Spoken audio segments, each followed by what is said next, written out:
Hi everyone, thank you for tuning into today's presentation on preparing for and writing midterms and final exams. My name is Jaiho. I am a student in Aerospace Engineering Stream C. I finished my third year last year and I'm currently on my work term. And I'm one of the engineering scholars at the Elsa McGill Learning Center. This presentation was put together by the academic support staff in the Faculty of Engineering and Design to help support you in preparing for your studies this year. Today's presentation will cover some tips on studying for exams, creating a cheat sheet, and when you can use one, what to expect from your exams and midterms in person, and some tips on approaching them. Finally, we'll discuss exam stress and some valuable exam support resources available to you at Carleton.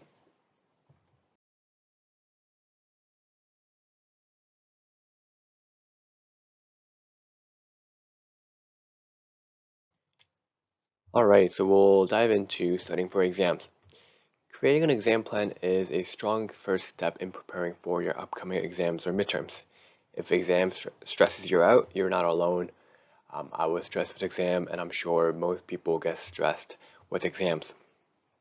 Creating a strong plan is a great first step to managing your stress, anxiety, and other emotions as you go into the exam season.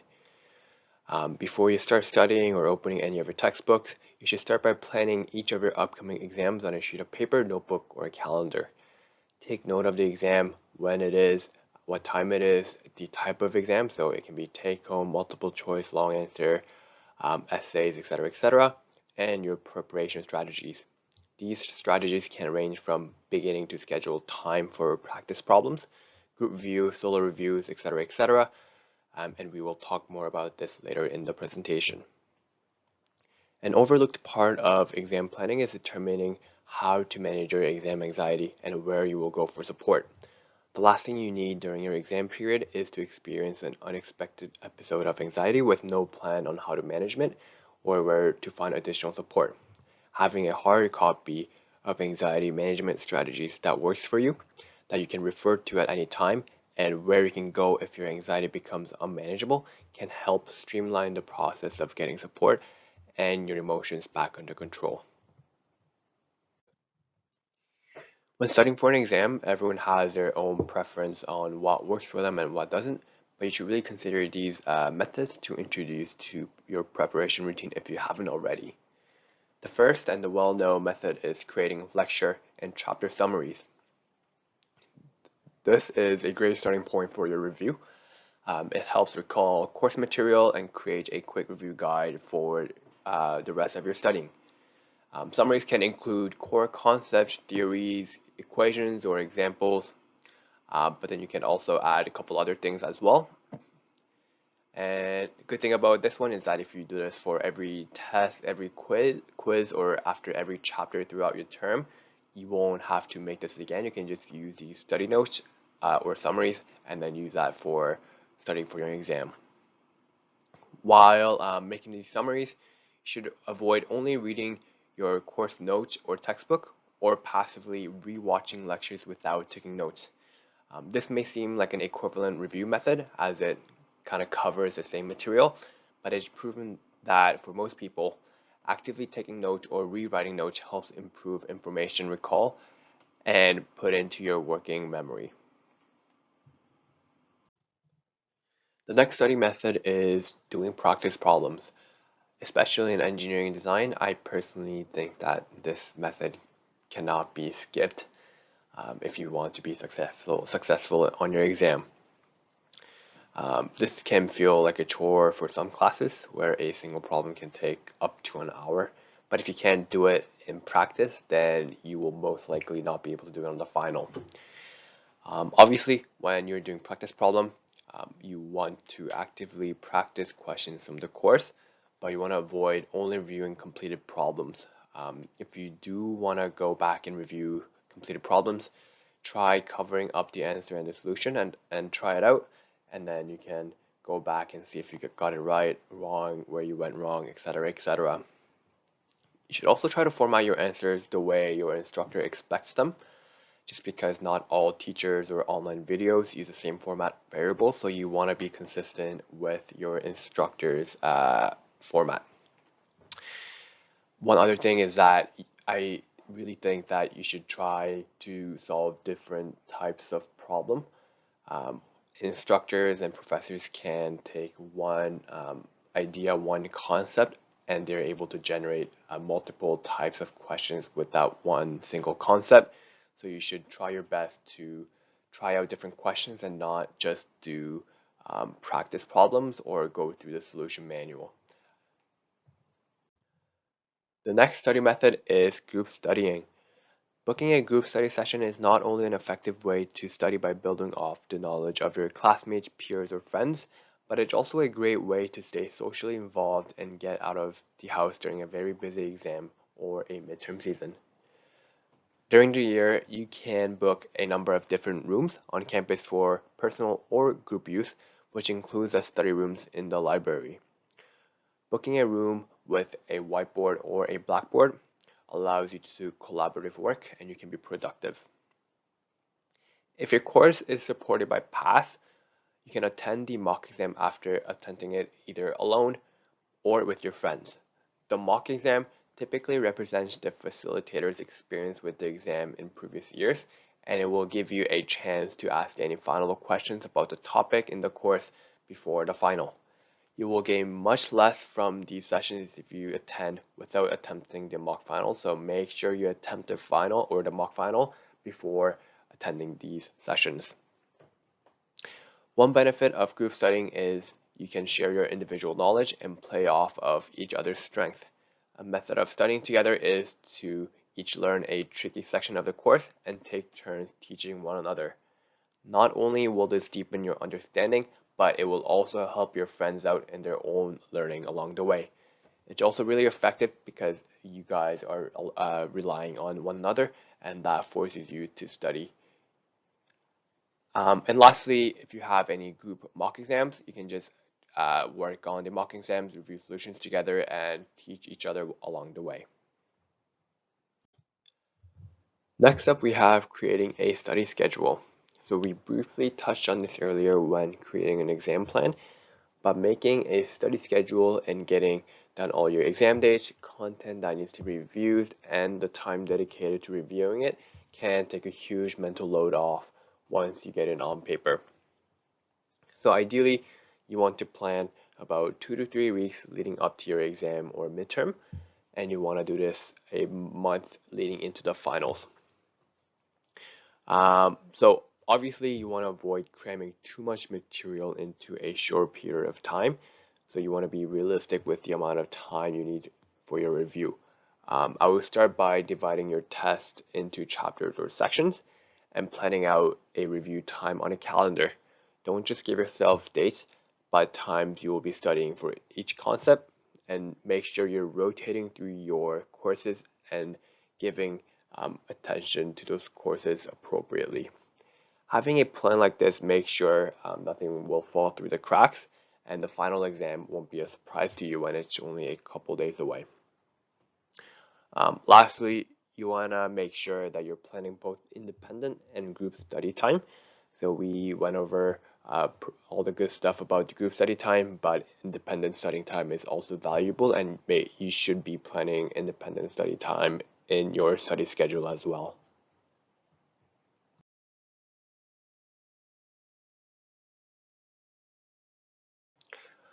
Right, so we'll move on to crib sheet tips, so also known as cheat sheets. So tips on making one and when they are allowed. So what is a cheat sheet? So it is commonly a single-sided handwritten letter paper taken into exams, and keep in mind that this is only allowed when explicitly stated by the instructor. It can contain things such as equations, graphs, diagrams, reminders, problems, and etc., etc. And what's really allowed really depends on the instructors. You want to make sure you're always verifying restrictions with the instructor. So, can I put solved practice or exam problems? Can I create the cheat sheet digitally and then print it out later on? So you got to make sure that you confirm everything with your instructor and make sure you're not doing anything that you're not supposed to do, because not following the rules can lead to an academic integrity violation. Moving on to creating a cheat sheet. So the first thing you want to do is take note of topics on the final exams, and these can be found on the course outline, which is usually a great place to start, old test, and midterms, or any other resources you have. After doing that, you can record information from each chapter. You want to highlight or copy useful equations, graphs, diagrams, examples, and other things that you think that is useful. And you can also take information from your review sheet, which we talked before. After doing that, you are going to group your information by topic or type. So you can separate them by chapter, by equations, constants, problems, or whatever that really makes sense to you. After you have everything, you're going to begin mapping out your cheat sheet based on the amount of space you need for each topic. So you want to try to organize your sheet in an easy to read grid format in an order that makes sense to you. Use lines between each topic to separate them can further make it easier and visually separate the topics. And once you have done that for each topic or chapter, whichever one you decide to go with, include an easy to read title that is underlined, bolded, or in a different color that makes it pop out or makes it easy to reference. One thing to point out here is that you want to make sure you write big enough so that you can read it during your exam. If you try to squish too much information on your sheet, it's going to make it hard to read and reference during your exam. So make sure you're writing big enough so that you can read it during your exam. So now that you have all the spaces allocated for different sections, different topic, or different chapters, you're going to start filling out your sheet. Couple tips and reminders on cheat sheets. So it's really important that you practice using your cheat sheets because it will be worthless if you can't find anything on it or if you don't know what any of it means. So you got to make sure you know where to find equations, variables, anything really on your cheat sheet, and you really got to get used to it. Because like I said, if you struggle with that, you're going to waste a lot of time on doing so, and then you may not be successful on your exam. Usually, not all the time, but most of the time, professors expect you to take less time on an exam question if they provide a cheat sheet. So you gotta make sure you really know how to use your cheat sheet to your benefit. It's really important. It's probably a good idea to include variable names and equations as well. So does V stand for velocity, viscosity, or volume?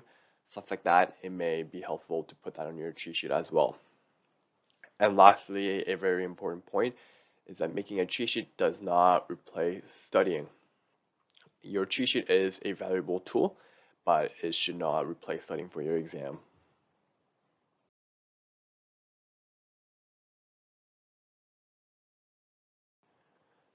What to expect in engineering exams at Carleton. So of course, exams can be intimidating at first. So for many programs, particularly engineering, you will write majority of your exams in the field house or the Ravens Nest Gymnasium. You will wait in athletics and you'll be lining up to walk through the doors to the field house only to be greeted by rows and rows of empty desks, which can be an intimidating and a nerve-wracking experience.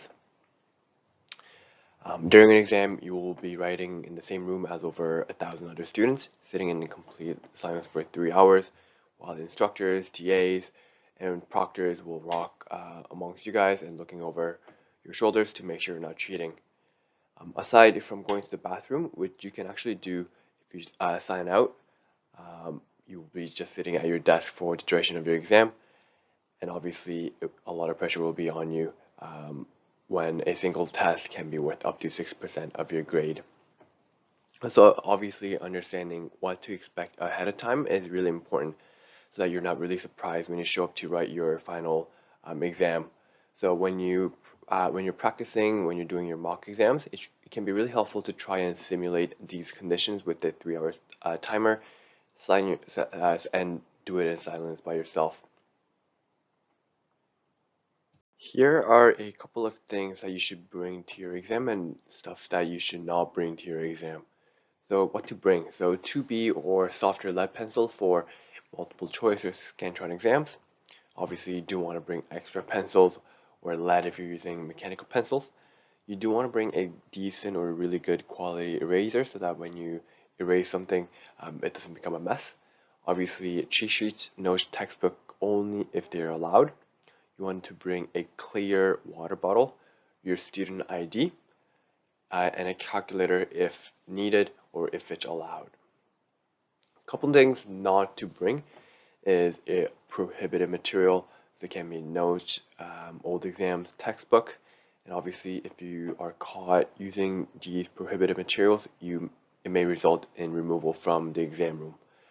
Obviously your phone needs to be turned off, and food and outside drinks are not allowed. Also to mention that smartwatches are also not allowed, so make sure you don't bring that. And I highly suggest that you pack this the day before or the night before. You don't want to rush and pack these things. So like I said, try to pack all these stuff the night before your exam. Common exam problem for math and engineering. So it's really common to find exams that contain one of or both multiple choice and long answer problems. So we'll quickly go over each type and quickly talk about them. So long answer, also known as problem solving questions, are usually word problems, and there will be multiple steps or multiple calculations per problem. These are one of the longer questions, and because of that, it may take up to 20 to 30 minutes per question. Typically, your entire solution will be reviewed, and you may be eligible for part marks for an incorrect solution. So that's one of the good things about long answer questions.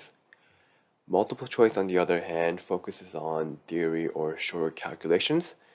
And because it's multiple choice, there are no part marks allocated for the multiple choice questions, and it should only take 1 to 5 minutes per question.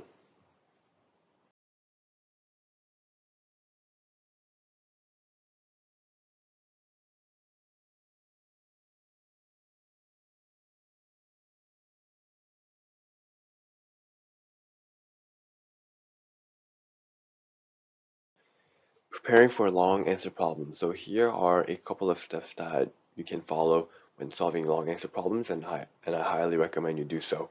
So first thing you want to do is list all your givens or your known values and determine what the question wants you to find, which is the unknown that we are trying to find. I would also write down all the relevant equations that you may use, draw your free body diagrams or any other diagram that is necessary.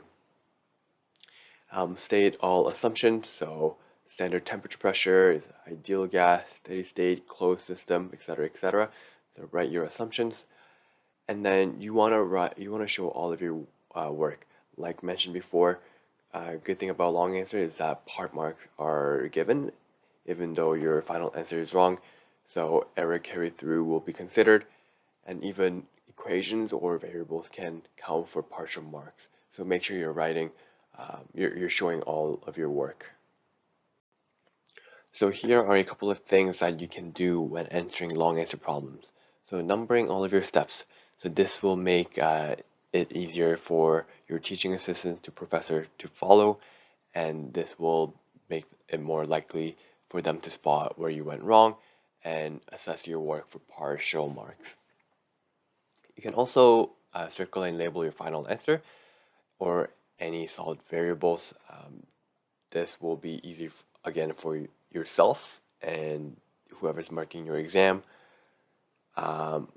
if you circle or label your final answer. I would also cross off and not erase work that you think may be wrong. This helps avoid making the same mistake twice, and that will also save time. And if you want, you can consider writing in pen. Some instructors will only consider re-evaluating your work if it's written in pen, if it will be returned to the student before being reassessed. So here's a quick overview of the multiple choice questions. So these are really common in very large classes, and as mentioned, it really focuses on theory questions and short calculation questions. As mentioned, there are no part marks allocated, so even though you don't know the answer, make sure to answer or at least guess all of your multiple choice questions. Another style of multiple choice question can be multi-part questions, which will be explained in later slides. So tips on solving theory or short calculation questions. So key point here is to review the entire problem, identify given variables, and determine what the problem is asking for. You want to underline, circle, or make notes as you review the problem. So this part is pretty similar to the long answer problems. So if a calculation is required, you want to approach it as you would a long answer problem, except you would not show all of your work. And if it's theory related, you really should read all of the answers before selecting one, because there may be options where it says all of the above, none of the above, options A and C are correct, or it's things like that. So it can get a little bit quickie. So make sure you read all of your answers, all of the options before selecting an answer. Multi-part, multiple choice questions. So we briefly mentioned this earlier as one of the multiple choice questions or types. So this question is really formatted as a standard question with several multiple choice answers to break it up. So it's one big question, but it's split up into multiple or several multiple choice questions. Obviously, because it is a bigger question split into sections, you want to approach it as a standard long answer question, but solve for variables or answers in the order requested in the question.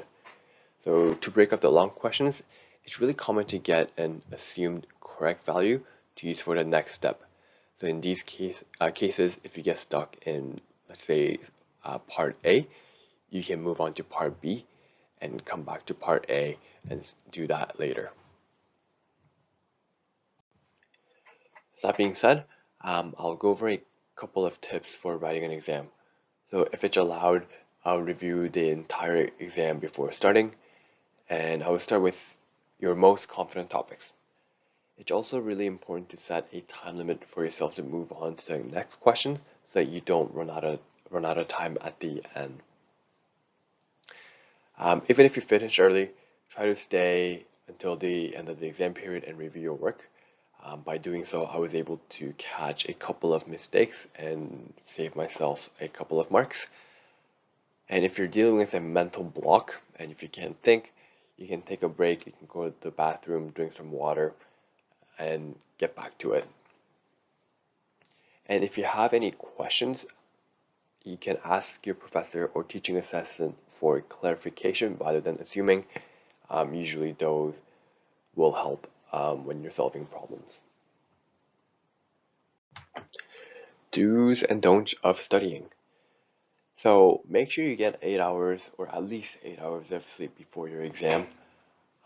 Obviously, you might want to study, but it's really important that you get a sufficient amount of sleep so that you can think properly during your exam. Make sure you eat well. If your exam is in the morning, make sure you eat a good breakfast and don't over caffeinate. Take a breather and relax before your exam and study by solving problems. Try to avoid these things, one of them being cramming an all-nighter before your exam. Usually your brain needs some time to process what's being put into the brain, and also cramming an all-nighter may not be a good idea because you're not going to get enough sleep or rest. Only studying easy topics is also another thing that you should avoid. Exam is usually not easy. It's designed so that it's challenging. So by only studying easy topics, you may not be successful in your exam. This was mentioned previously in the slides, but solving problems only in groups may not be the best way to go. Obviously, being group studying can help, but you also want to study by yourself because on the exam, you will be independent doing and writing your own exam. Focusing only on questions you think will be on the exam is another thing that you want to avoid.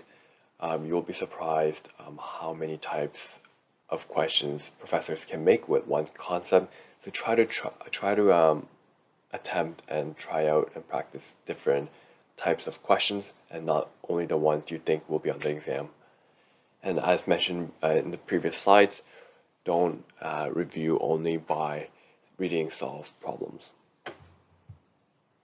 During your exam or leading up to your exams, you may feel stressed and you may start to feel the pressure, and that's okay. But it's really important to practice managing these feelings, and we're going to cover a few techniques here today. So taking deep breath. So taking 2 or 3 deep breaths may help with your stress and the pressure you're feeling. This is because increased oxygen to your brain actually improves concentration and eases muscle tension that causes the stress. When you're relaxed, writing exams will be a more enjoyable experience compared to when you're stressed. Having a mantra. So positive affirmations can boost your confidence and are helpful because of the law of attraction, which explains that if you believe you will succeed, you will. If you say that you're going to fail, you will self-prophesize and not do as well as you could. So for example, you can use the following mantra: I am prepared and I will be successful. And because it's true, studying and knowing the material will lead to success. Another technique is learning to block out distractions. So don't let other people's behaviors or surroundings that you can't control interrupt your thoughts. So make sure to block out those distractions. Use visualization. So as you study or as you are doing mock exams, so picture yourself in the exam location in the field house or wherever you're writing. Some students even find it helpful to lay out the exam writing materials that they will bring with them, so that can be paper, cheat sheet, actual exam, to intimidate the experience as closely as possible. Try to spend some time discovering what the real source of your anxious thoughts and feelings is. So obviously don't hesitate to seek support if you feel that your stress and or anxiety is impacting your academic performance. The Health and Counseling Service on campus offers support on this. And the last one may be a little bit challenging. Try not to focus on your grade. Of course, grades are important, but they aren't the only things that define you.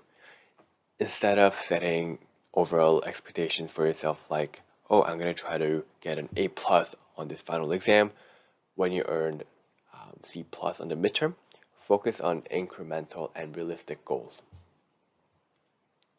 What is exam anxiety? So it occurs when A students get very nervous before or during exams, and this leads to a physiological stress response. It's not always a negative thing. When your adrenaline is positively directed, it can actually enhance the exam performance, so it's not always a bad thing. However, it becomes an issue when this adrenaline is overwhelming and it impacts your academic success. So there are 3 different ways that exam anxiety can be present. So you may notice these changes. So physically, you may be trembling, sweating, increased heart rate, you're nauseous, and your muscular tensing. So, and mental or psychological. So you're going blank, you have racing thoughts, and you feel a loss of control. And lastly, emotional symptoms, wanting to cry, laughing, and feelings of anger. So if you are experiencing anxiety related to or independent of your exams, like I said previously, Health and Counseling Services offers a wide range of services to help you cope with your anxiety. It may be difficult, but you should really reach out for support as early as you can to help you manage your anxiety to prevent it from becoming an overwhelming episode. They also offer some day counseling, online modules, and other couple programs. So make sure to reach out if you need the support. Lastly, here are a couple of additional resources. So peer-assisted study sessions, commonly known as PASS. These are supported for many of your difficult courses, and as mentioned I think the beginning of the presentation, they provide a weekly group study session where an upper year engineering student who has previously been successful in the course will guide you through a worksheet covering the previous week's core concepts. Attending these often are a great addition to your study routine throughout the year. Personally, I attended a couple of past sessions and they were really helpful, so I highly suggest you attending them. The Center for Student Academic Support, also known as CSAS, develop and implement education programs and services available to all Carleton University students.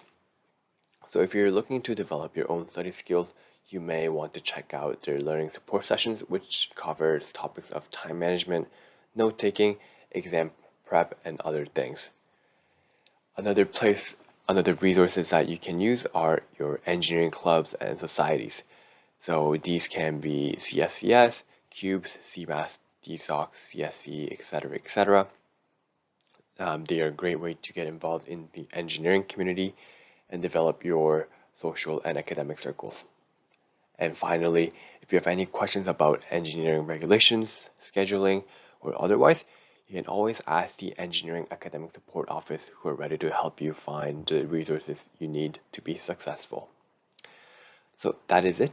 Hope this helped. Thank you for tuning in, and good luck on your exams.